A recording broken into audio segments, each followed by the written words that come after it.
The knife slipped from her hand when his voice thundered across the booth. "You're dead when we get home." The entire Pine Hollow diner fell silent. Only the hum of the old ceiling fan moved the air. Outside, 7 motorcycles rolled into the gravel lot, engines low and deliberate.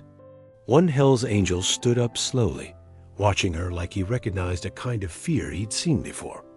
"Before we start this story, tell me, where in the world are you watching from? We love seeing how far these stories travel. And if you enjoy our stories, please consider subscribing to our channel and don't forget to hit the hype button."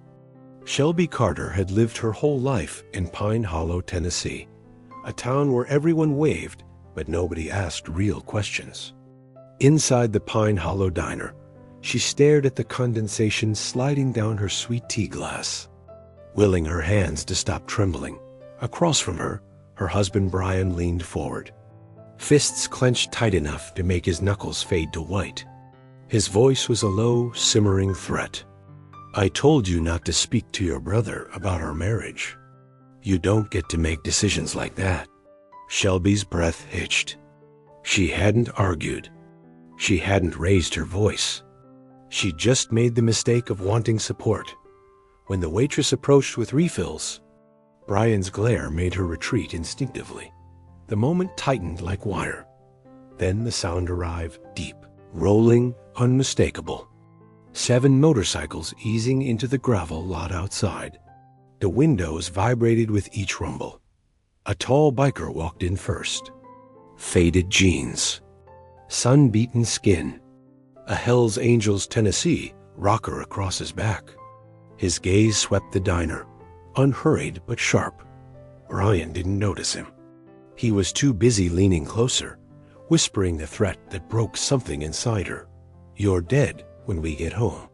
The biker's head lifted. His eyes locked on hers. The biker didn't interfere immediately.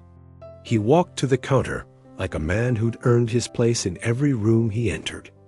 Ordered a black coffee. Nodded to the cook. But Shelby could feel his eyes flick toward her every few seconds, reading the tension, measuring the danger. Brian kept ranting, voice low and venomous. "You make me look stupid. You keep pushing. You think I won't follow through?" Shelby's throat closed. The diner seemed smaller than ever got. The biker finally turned, his tone calm enough to steady a storm. "Ma'am, everything all right over there?" Shelby froze. Brian snapped his head up, offended. "She's fine. Stay out of it." The biker didn't even blink. "Didn't ask you." A heavy silence settled.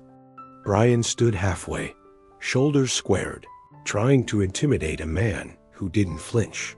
2 more riders entered behind the first boots, quiet, posture relaxed, eyes observant. Not a gang. Not looking for trouble. Just brothers who didn't walk past fear. The Hell's Angel tipped his chin toward Shelby. "I'll ask again. You need help?"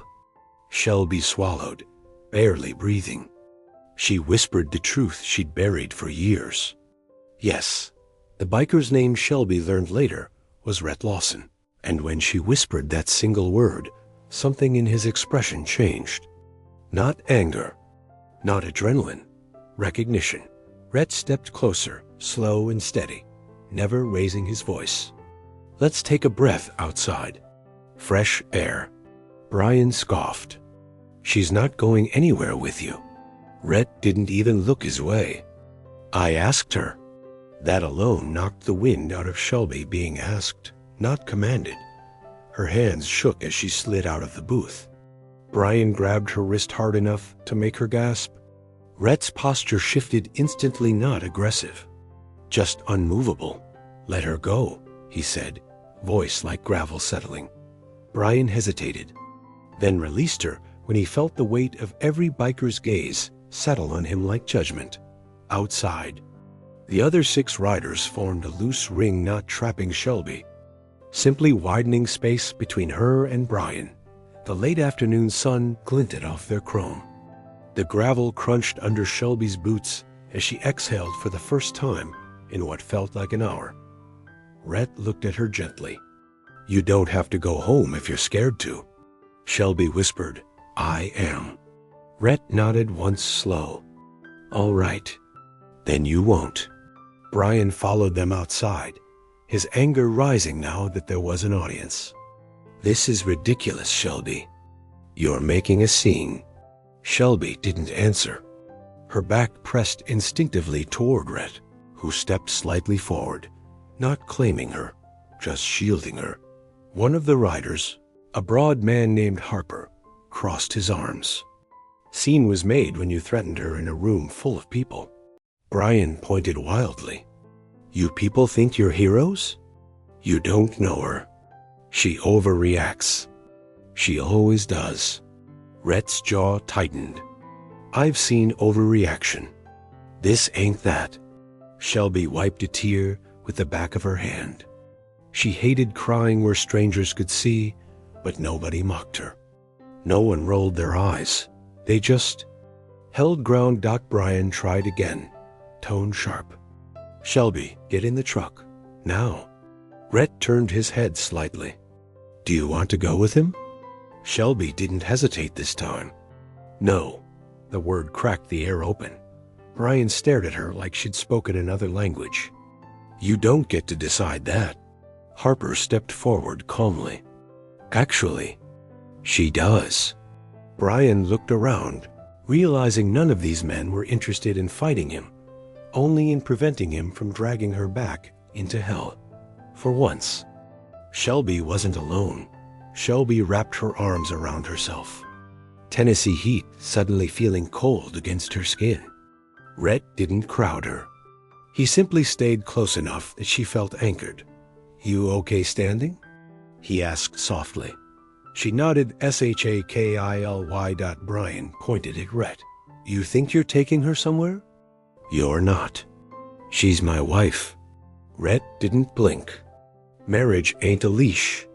Brian stepped closer, but two riders shifted, subtly blocking his path without touching him. A human line of calm resolve. Rhett deadpanned. No one's here to hurt you. But you're not taking her anywhere she doesn't choose. Choose? Brian spat. She doesn't get to choose when she's emotional. Shelby felt something inside her snap, not loudly, but cleanly. I'm not emotional. I'm done. Brian's face reddened. You'll regret this. Rhett's voice dropped low, steady as a heartbeat. Threats end here. The gravel under Shelby's shoes felt solid for the first time in years. She looked at Rhett, then at the bikers behind him, 7 strangers forming a wall she never asked for, but desperately needed. Please, Shelby whispered, don't let him take me. Rhett nodded once. He won't. And for the first time, Shelby believed someone. Rhett guided Shelby toward the side of the diner, where the shade of an old oak softened the heat. He didn't touch her, didn't need to. His presence alone created a bubble of air she could finally breathe in. Brian paced near his truck, spit shouting curses that fell flat in the open lot. Every biker watched him with the quiet alertness of men who had learned the cost of letting tempers run unchecked. Rhett crouched slightly, bringing himself to Shelby's eye level. How long has this been happening? Shelby didn't know why she answered honestly. Maybe because he wasn't looking at her like she was fragile, just tired. Years, she whispered. He gets worse when nobody's around. Rhett nodded once, slow. Fears heavy to carry alone. Shelby blinked fast. Why are you doing this? You don't even know me. He looked toward Brian, then back at her. I know that look. My mom wore it for 10 years before she got out. The words sank into her bones. Behind them, Harper said quietly, he's coming this way. Rhett stood up, shoulders straightening. Then let's make something clear. Shelby held her breath as Brian stormed across the gravel again. Brian charged forward, like a man expecting the world to part for him. But when he reached the bikers, the world didn't give way, only stared back. Rhett lifted a hand, not in warning, but in boundary. Stop there? Brian sneered. You think I won't get past you? One rider Mac, tall and quiet, shifted, just enough to redirect Brian's path. Not forcefully, just a reminder that anger didn't outrun experience. Rhett stayed focused on Brian's eyes. Nobody here is gonna touch you. Nobody wants a fight.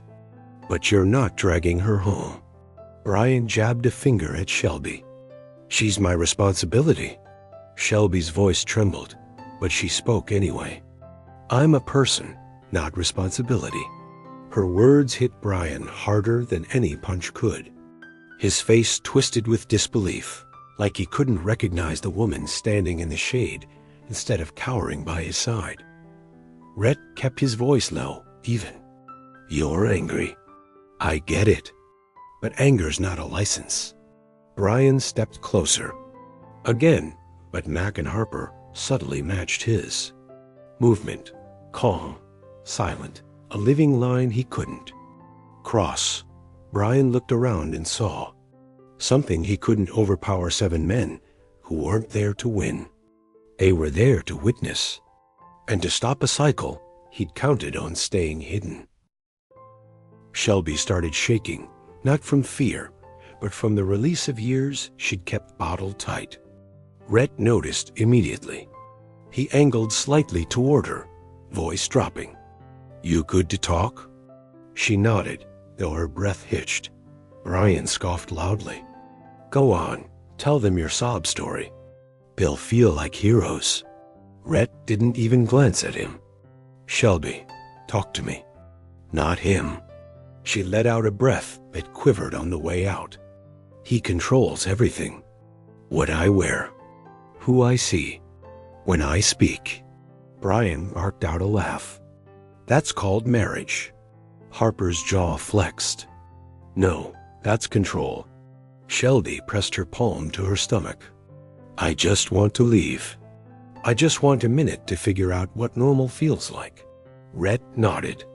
Then you'll have that minute. And more if you want it. Brian took a step as if to grab her arm. Rhett moved first smooth, fast, but not violent. He placed himself directly between them.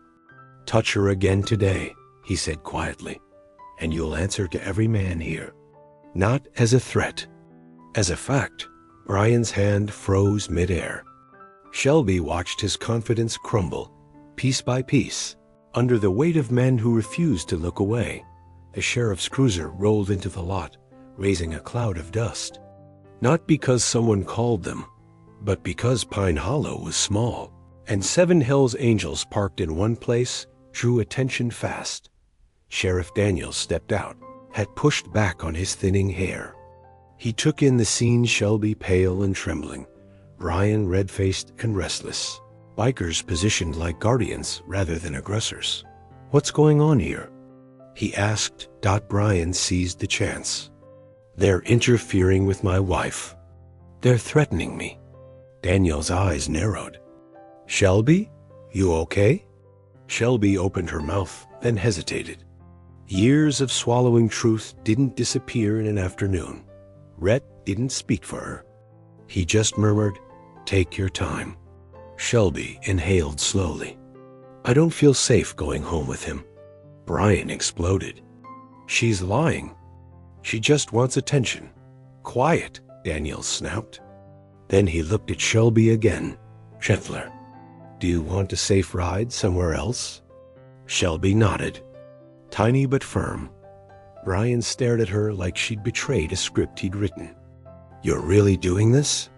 Rhett answered instead, his voice steady. She's doing what she needs. Daniels radioed for a second unit. Not for backup, for witness support, for Shelby. Brian's fury boiled into something. Ugly desperation, masked as righteousness. You think this changes anything, Shelby? You think running to them fixes your life? Shelby straightened her back. For once, she didn't shrink. It changes everything. Brian scoffed. These bikers don't care about you. They're just playing heroes.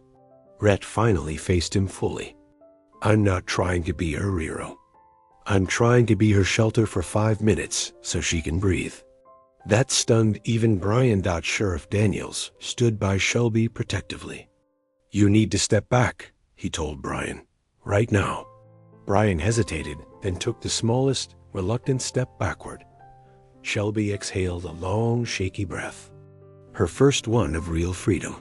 Rhett looked at her carefully. Where do you want to go? Anywhere in this town. We'll ride behind the cruiser till you're safe.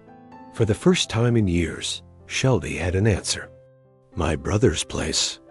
He'll take me in. Rhett nodded. Then that's where you'll go. Brian shook his head in disbelief. You're making the biggest mistake of your life. Shelby looked at him, steady, unbroken. No, this is the first decision I've made for myself in a long time.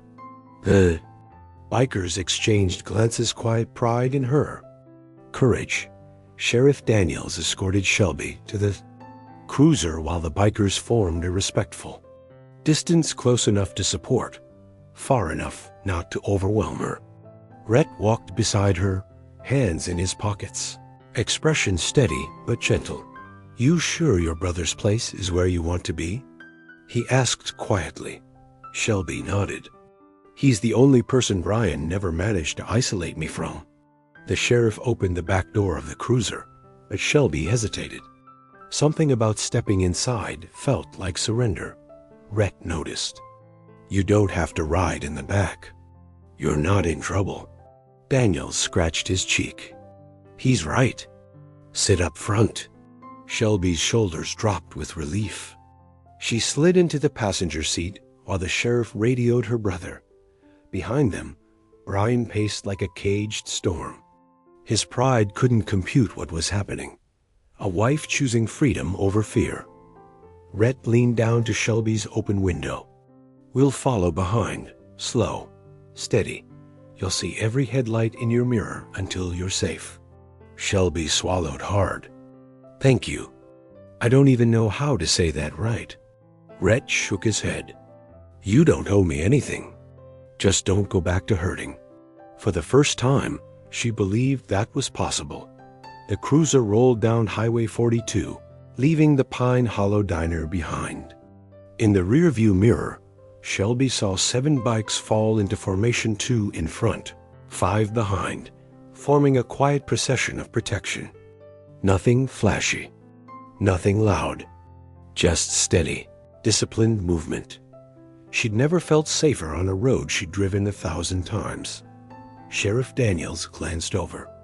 You holding up okay? Shelby twisted her fingers in her lap.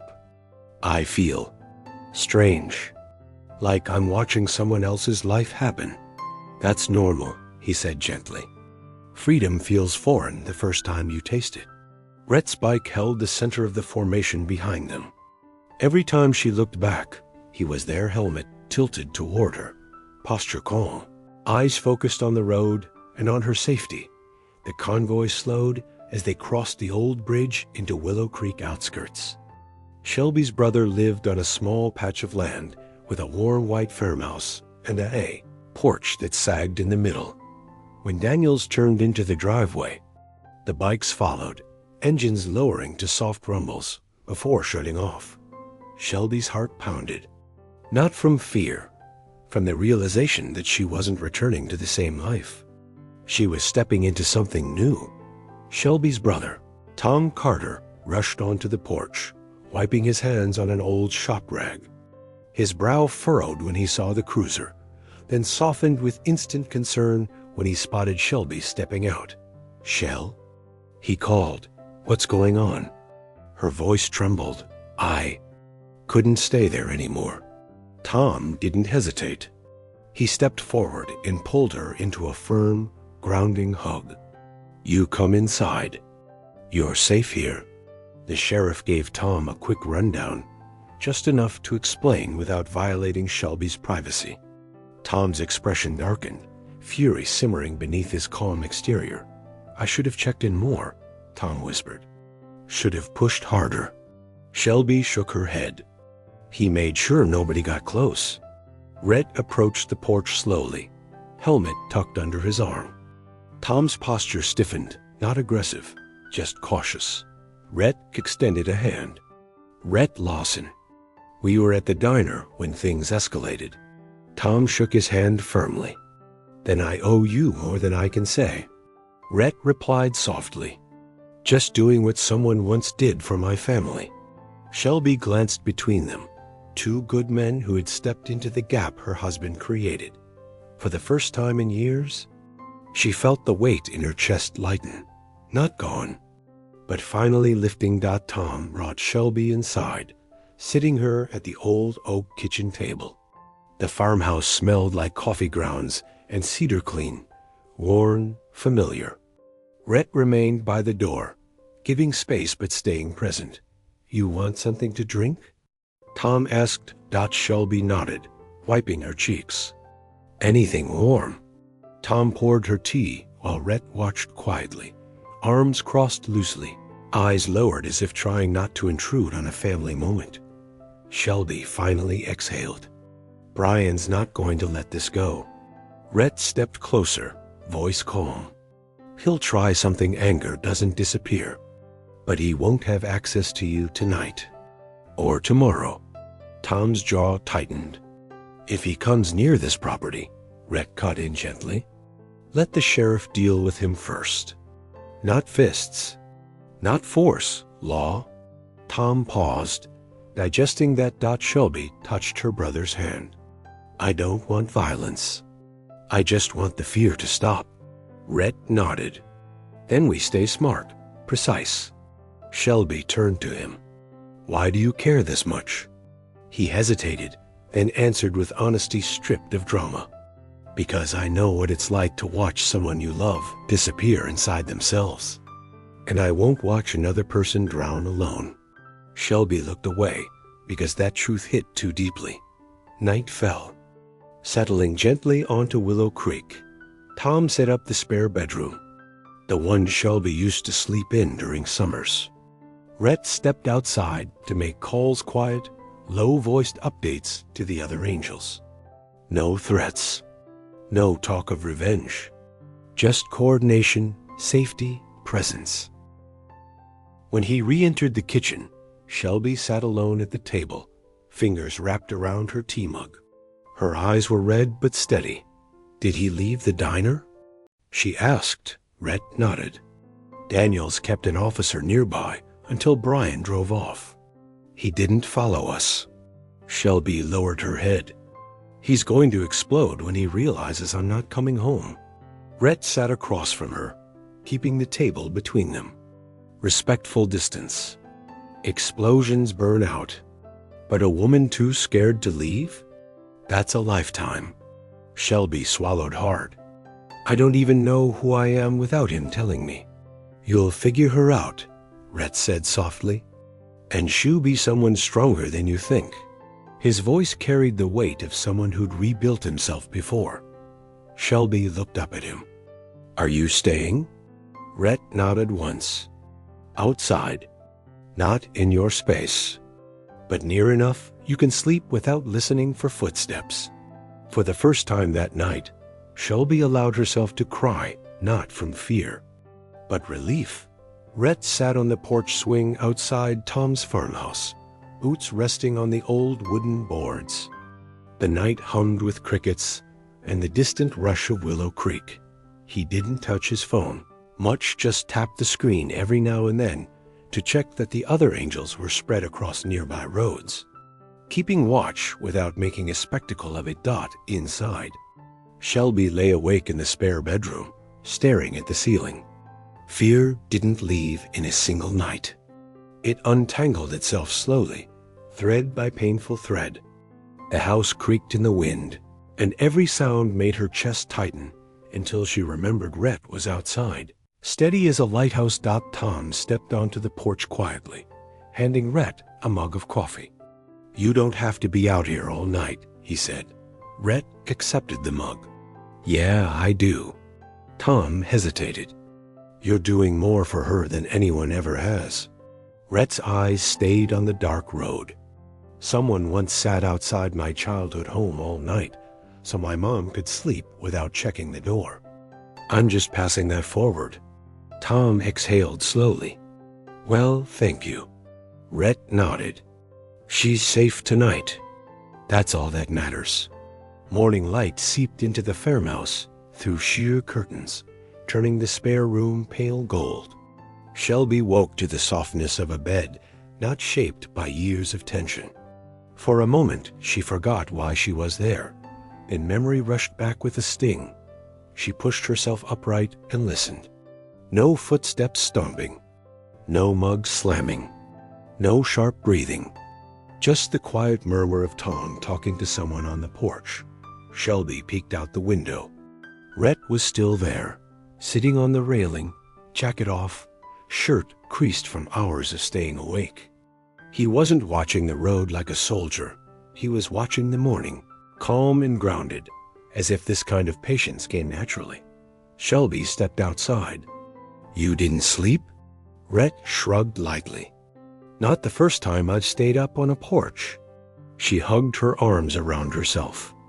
I don't know what to do next. He studied her gently. You don't have to decide today. Start with simple things: food, a shower, air. Decisions come when your heartbeat slows. Shelby sat beside him. For the first time, she felt the morning wasn't a threat. It was an opening. Tom watched them quietly, grateful for a calm neither of them could have created alone. By mid-morning, Sheriff Daniels returned to the farmhouse with updates. He stood in the kitchen, hat tucked under his arm, posture respectful. Shelby sat at the table, Rhett leaning against the counter nearby, arms crossed loosely. Brian's been calling the station, Daniel said. Loud, angry, claims you were kidnapped. Shelby's stomach tightened. What happens now? Daniel set his hat down gently. You're an adult. You left voluntarily.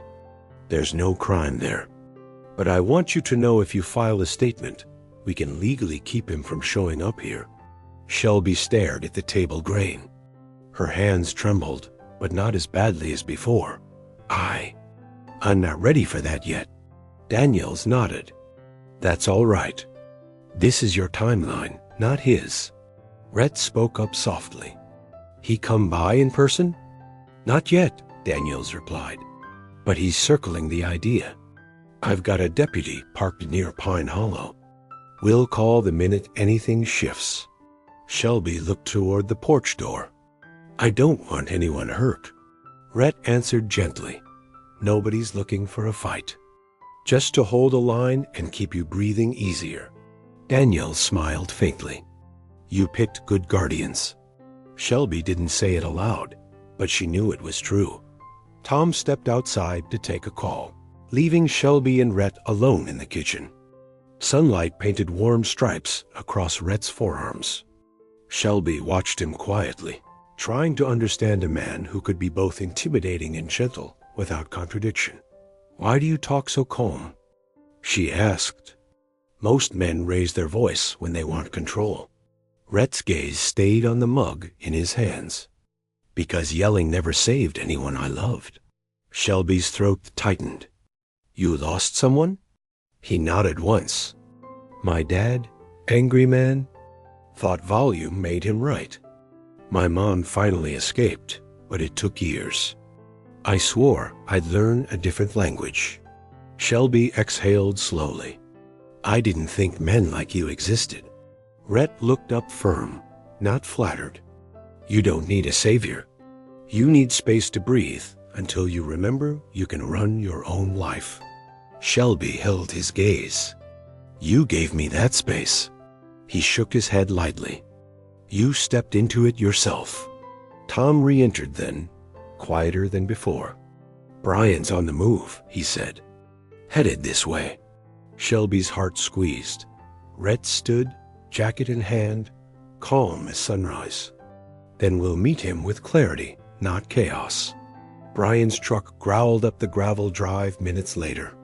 He slammed the door, chest heaving, eyes wild.